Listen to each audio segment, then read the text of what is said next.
ایک بھائی نے پوچھا ہے کہ ان کی زوجہ بینک میں جاب کرنا چاہتی ہیں اور وہ شعبہ ایسا ہے کہ اس میں قرضہ دیا جائے گا، پھر اس پہ سود ریکور کیا جائے گا، تو کیا وہ ایسا کر سکتی ہیں کہ نہیں؟ دیکھیں، اس قسم کے شعبے بہرحال ضرورت سے زائد ہوتے ہیں۔ ہم بینک کی جاب کو مطلقاً ناجائز نہیں کہتے ہیں، بعض تو مطلقاً ناجائز کا فتویٰ دے دیتے ہیں، بہرحال ان کی رائے کا بھی احترام ہے، لیکن میں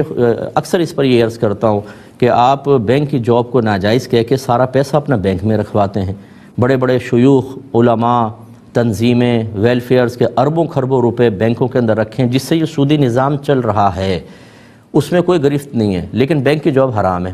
تو ایسا حرام کا فتویٰ نہیں دیا جائے گا، یہاں پہ ضرورت متحقق ہوتی ہے، لیکن ضرورت وہیں ہوتی ہے کہ جہاں پر اس کے بغیر گزارا نہ ہو، بس وہاں پر بعض اوقات جب ضرورت ثابت ہو گئی تو شریعت تھوڑا نرمی کا حکم دیتی ہے، اور جہاں پر ایسا نہیں ہے کہ ضرورت ہی نہیں ہے اور کام ممنوع ہو تو اس میں شریعت بالکل رعایت نہیں دے گی۔ اب یہ قرضے دینا، سودی قرضے، اور اس پہ پھر سود ریکور کرنا، اور کس طریقے سے بینک ریکور کرتا ہے، یہ بھی کسی پر مخفی نہیں ہے کہ ایک آدمی کی عزت تو بس پھر گئی۔ پہلے بڑے ملائم طریقے سے جو بینکس ہوتے ہیں وہ آدمی کو گھیر لیتے ہیں، خصوصاً عام آدمی کو، اور اس کے بعد بیچارہ کہیں کا نہیں رہتا ہے، اور جو اس کی عزت خراب ہوتی ہے، اور پھر اتنا سود دیتا رہتا ہے، سود پہ